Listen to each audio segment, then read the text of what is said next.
আসসালামু আলাইকুম সুপ্রিয় দর্শক, আপনারা কেমন আছেন? আশা করি আপনারা সবাই ভালো আছেন। আজকে চীনা হাঁস পালন পদ্ধতি সম্পর্কে আপনাদের জানাবো। চীনা হাঁস পালন একটি লাভজনক ব্যবসা।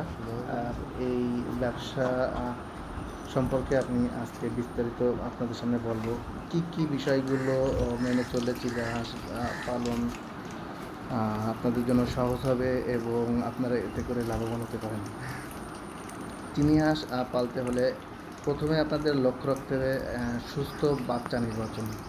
সুস্থ বাচ্চা নির্বাচন করে তাদেরকে ব্রুডিং করতে হবে। ব্রুডিং করার পরে তাদেরকে আপনি পুষ্টিযুক্ত খাবার দিবেন। এতে করে বাচ্চারা দ্রুত বড় হবে। চীনা হাঁস চীনা হাঁস এর যেমন খাদ্য যেমন গুরুত্বপূর্ণ বিষয়, তেমনি তাদের বাসস্থানটাও সবসময় পরিষ্কার পরিচ্ছন্ন রাখতে হবে। বিশেষ করে মাচা পদ্ধতিতে হাঁস পালন করলে হাঁসেদের জন্য সবথেকে বেশি ভালো হয়। এর কারণ হচ্ছে তাদের যে মলমূত্র আছে সেগুলো নিচে পড়ে যায়, যে কারণে তারা সবসময় পরিষ্কার পরিচ্ছন্ন থাকে। চীনা হাঁস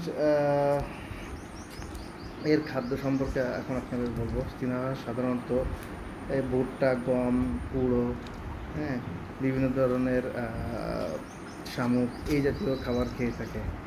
চীনা হাঁস পালন করে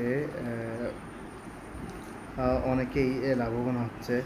এছাড়াও আপনারা যদি অল্প পরিসরে চীনা হাঁস পোষেন, তাহলে বাড়িতে যে খাবার থাকে তাতেই করে কিন্তু চীনা হাঁস পালন করা যায়। চীনা হাঁসের অন্য হাঁসের যেমন পানি অনেক বেশি প্রয়োজন, চীনা হাঁস কিন্তু পানি ছাড়াও পালন করা যায়।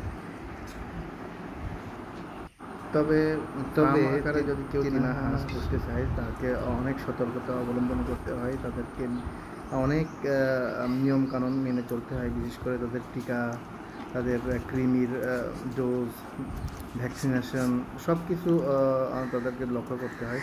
যদিও আমি ছোট আকারে পালন করতেছি, আমি কিন্তু সব ধরনের ভ্যাকসিনেশন করি নাই। তবে আপনারা যারা বড় আকারে বা প্রজেক্ট আকারে চীনা হাঁস পুষবেন, অবশ্যই কৃষি অধিদপ্তরের সাহায্য নিয়েই পুষবেন, কারণ আপনারা ব্যবসার উদ্দেশ্যেই পুষবেন। সাধারণত আমরা শখের বসে চীনা হাঁস পুষি 2-4টা করে বাসায়, কিন্তু এটা কিন্তু শখের বসে। ব্যবসায়িক ক্ষেত্রে পুষতে গেলে চীনা হাঁসের ভ্যাকসিনেশন এবং কৃমির ডোজ সব কিছু সঠিকভাবে মানতে হবে এবং সেগুলো সঠিকভাবেই দিতে হবে। তাদের খাদ্যের যে পুষ্টির চাহিদাগুলো, এগুলো ভালো করে জানতে হবে। কোন সময় কী খাবার দিতে হবে, এই বিষয়গুলো কিন্তু জানতে হবে। আমরা ছোট আকারে পুষি, যে কারণে আপনাদের তথ্যবহুল সাপোর্ট ওইভাবে দিতে পারি না। কিন্তু স্বাভাবিক ছোট আকারে যদি পোষেন, তাহলে আমাদের দেওয়া যে বিষয়গুলো আছে এইভাবে আপনারা পুষতে পারেন। যেরকম আমি মাত্র 2টা হাঁস দিয়ে শুরু করেছিলাম, এখন কিন্তু আমার মোটা 8টা হাঁস। এছাড়াও আমি আরও কিন্তু কিছু হাঁস বিক্রিও করে দিয়েছি। এখন কিন্তু আমার হাঁস ডিমও পাড়তেছে এবং সেই ডিম থেকে আমি বাচ্চা উৎপাদন করি নাই প্রথমবার। দ্বিতীয়বার যখন ডিম পাড়বে, তখন আমরা কিন্তু ডিম ফোটাবো এবং একদম প্রজেক্টটা বড় আকার করব। তো এইভাবেই কিন্তু আপনারা চীনা হাঁস পালন করতে পারেন। এই পদ্ধতিতে পালন করলে কিছুটা লাভের মুখ দেখতে পারবেন, কারণ একটা চীনা হাঁস থেকে কিন্তু বছরে কমপক্ষে 120টা পর্যন্ত ডিম পাওয়া যায়। সো 120টা থেকে ডিম থেকে কিন্তু কমপক্ষে 70-80টা কিন্তু বাচ্চা পাওয়া সম্ভব। তো 70-80টা বাচ্চার মূল্য কিন্তু বাজারে প্রায়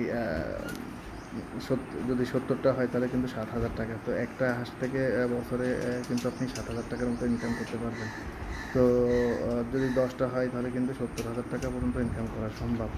যদিও এটা শুধু লাভের অঙ্ক দেখা যাচ্ছে, এর থেকে আপনি 50% বাদ দিলে আপনার কিন্তু 35,000 টাকা চলে আসে। সুতরাং চীনা হাঁস কিন্তু একটা লাভজনক ব্যবসা।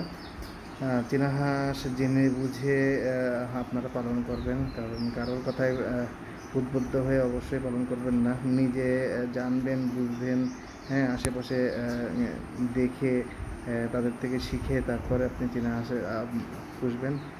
আজ এ পর্যন্ত, আবার দেখা হবে। আল্লাহ হাফেজ। সবাই আমার সাথে থাকবেন।